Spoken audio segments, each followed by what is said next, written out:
students of Standard 8. In geography, you are learning about the latitudes and longitudes. Today, I am going to explain chapter 2, Latitudes and Longitudes part 5. In this part 5, you are going to learn about the time zones, international date line and great circles. What do you mean by the time zone? Always do remember, our earth rotates and completes one rotation on its axis in 24 hours. So, in 24 hours, each part of the earth faces the light of the sun. So, the whole world is divided into 24 time zones. And the central meridian of that one particular time zone fixes time for that particular area or a country. So, a time zone in which the central meridian fixes the time, and that is the accurate time for the time zone. So, if we see, there are many countries which are very vast, like Russia. It is east to west, very vast country. And in North America, if you see, Canada, very vast, USA also is very vast.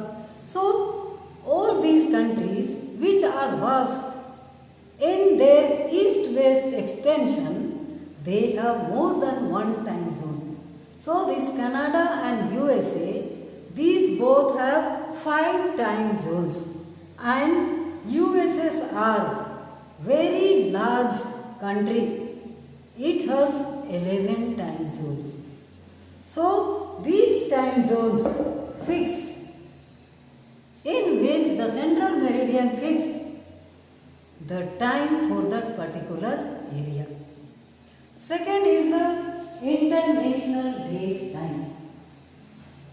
What is international date line and what is the need for it? If you see, the international date line is 180 degree meridian.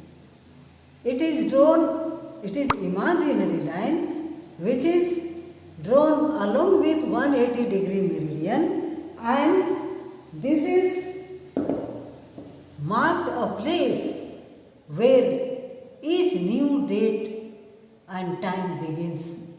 So, what is the need for this international date line? If you see from prime meridian, if you are moving from prime meridian eastward at 180 degree, if there is a place A, suppose you are moving from the prime meridian eastward and reaching to 180 degree and it is taking 12 hours. Again, if you are moving from prime meridian westward to reach that particular place, again there is the difference of 12 hours. So, whether you are moving eastward and westward, where the place is located, there is 24 hours time difference.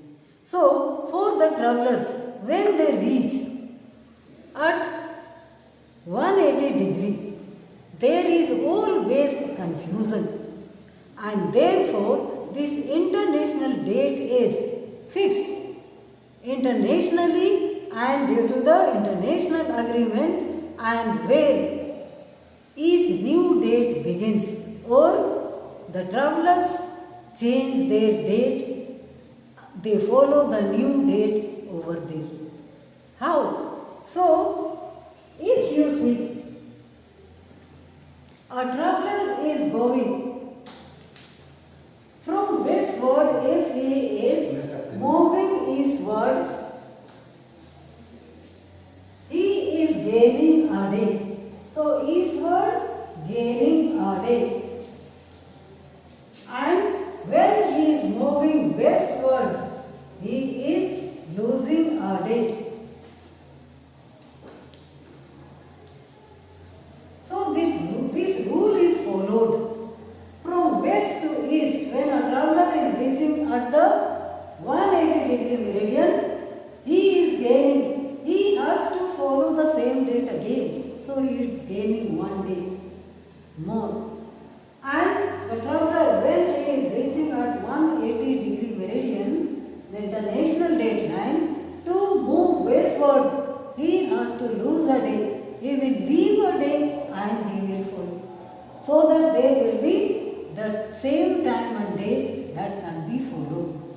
So it is known as the international date line. Again there is a question. International date line does not coincide 180 degree meridian.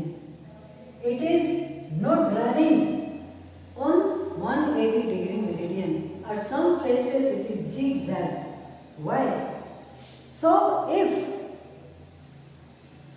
it will pass through a part of the continent, like here Asia, 180 degree meridian is passing through Asia, there will be again confusion about the time and date. One door will say this is the timing. Next to the door, they will say the different timing because of this 180 degree. But avoid this problem, the whole part of Asia is kept in the western part and very close to the part of North America is there, that is in the eastern part. So some group of islands are also in the western part of 180 degree meridian. They are kept only in the eastern part. In southern part, if you see, there are group of islands, Fiji Islands and Tonga Islands. Some parts are in the eastern part, some are in western part. So to keep all the island groups in one part so that there will be no confusion of timing, it is kept in the western part. So the international date line is zigzag in the northern part also, in the southern part, keeping whole island groups in one part so that there will be no confusion of international date line. So this international date line is very important for the travelers to follow the time. Okay, so do remember it. The next important topic is great circles. What do you mean by the great circles? The circle which divide the earth into two equal parts. If you look at the globe, all the parallels are not the great circles. Only equator which is drawn midway between North Pole and South Pole. It is passing through the center of the earth. So it is able to divide the earth into two equal parts. So these two equal parts are divided by the equator. Equator is a great circle. And if you see the meridians which are converging each other at two poles, North Pole and South Pole, all these are forming great circles. How? 0 degree meridian is passing through London, joining at North Pole and South Pole, forming a semicircle. And if you see just opposite of it, it is with 180 degree longitude together forming a circle. Like that, each meridian with the opposite meridian together, they are able to form great circles. So all meridians are of equal length and all these are forming the great circles.